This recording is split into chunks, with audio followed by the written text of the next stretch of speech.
আমার মা কত ধন্য মা, বয়ানে আসার আগে মায়ের কাছে দোয়া চাইছি গো মা। সারা বাংলাদেশের মানুষ জামালপুরের ওয়াজ শুনতেছে, মাগো মা আজকেই তো সেই স্টেজে বয়ান করতে আসছি গো মা, দোয়া চাই। মা দোয়া করছেন বাবা।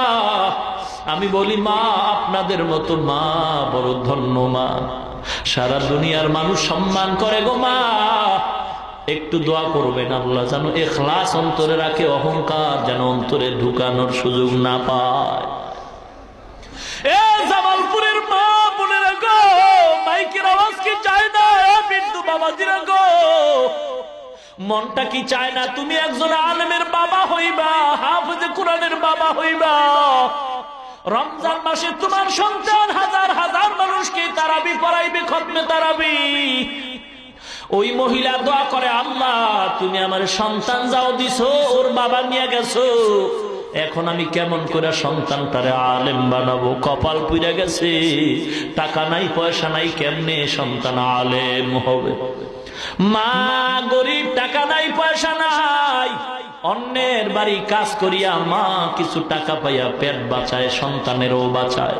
আস্তে আস্তে সন্তান যখন বড় হয়, সন্তান বুঝের হয়ে গেছে, কথা বলতে পারে, লেখাপড়ার সময় অতিক্রম হতে চলছে, সন্তানের হাত ধইরা কয়, মা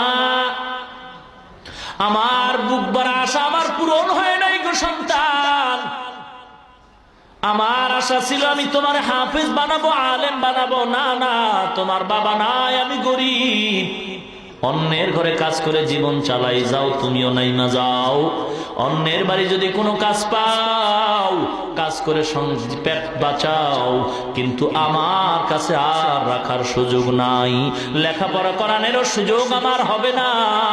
সন্তান মায়ের থেকে চলছে, গ্রামে হাঁটতেছে, এক বড় লোক সন্তানের চেহারা দিয়ে তাকায়, বড় মায়া লাগছে, আয় বাবা আয়, কই যাও? বলে আমি গরিবের সন্তান, আমি কাজ তালাশ করি। কয় আমার বাড়ি থাকবি, আমার বাড়ি কাজ করবি, আর আমার কিছু গরু আছে দেখাশোনা করবি, তোর খানা বেতন কাপড় যা দরকার আমি সব ব্যবস্থা করে দিব।